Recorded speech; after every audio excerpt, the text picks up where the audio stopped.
Ça va pas se passer comme ça. Ça va pas se passer comme ça. D'industrie. En action, en action, en action.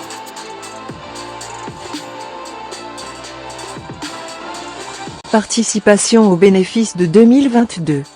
Les organisations syndicales CFE, CGC et CFDT n'ont pas appris de leurs erreurs de 2009, elles réitèrent en signant un nouvel accord, non égalitaire et défavorable pour les salaires inférieurs, à 43 000 € annuels environ. Le montant exact de l'enveloppe n'est toujours pas connu, elle sera entre 2 200 000 € et 2 500 000 €.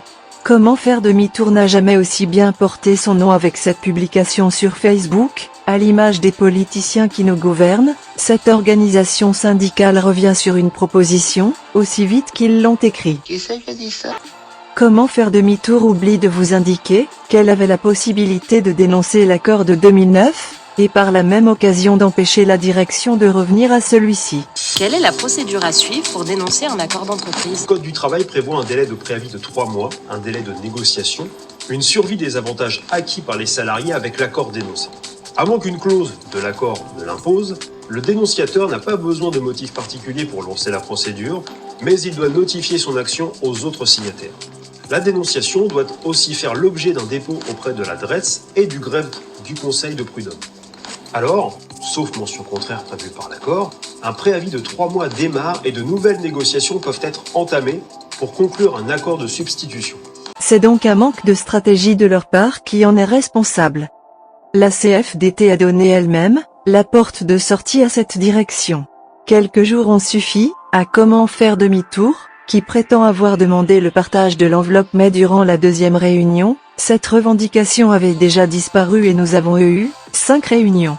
Chasser le naturel et la CFDT revient au galop, pour mieux signer des accords favorables pour les patrons, c'est dans leur ADN.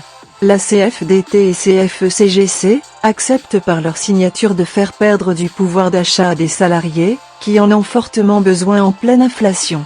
Quand les bobards prennent l'ascenseur, la vérité prend l'escalier pour éclater au grand jour. Pour Sud, mieux vaut être seul que mal accompagné dans la défense des salariés. Ne vous demandez plus pourquoi nous luttons seuls, vous avez la réponse. Nous n'avons pas signé cet accord et Sud fut le seul syndicat à lutter jusqu'au bout pour un partage juste et égalitaire entre tous les salariés sans aucune distinction de catégorie socio-professionnelle. C'est votre syndicat Sud qui a obtenu la réouverture de cette négociation dans l'objectif d'un partage équitable de l'enveloppe, et non pour une nouvelle signature de la honte. Nous avons toujours milité pour le partage des enveloppes AGDNAO, de la participation aux bénéfices, même si certains pensent pouvoir nous copier, ou s'accaparer nos idées. Mieux vaut l'original Sud que les contrefaçons made in mytho.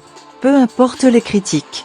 Votre syndicat Sud reste authentique avec vous et c'est le principal, car les salariés d'Alstom Crépin sont et resteront notre priorité. Les remerciements du patron, les remerciements du patron, les remerciements du patron.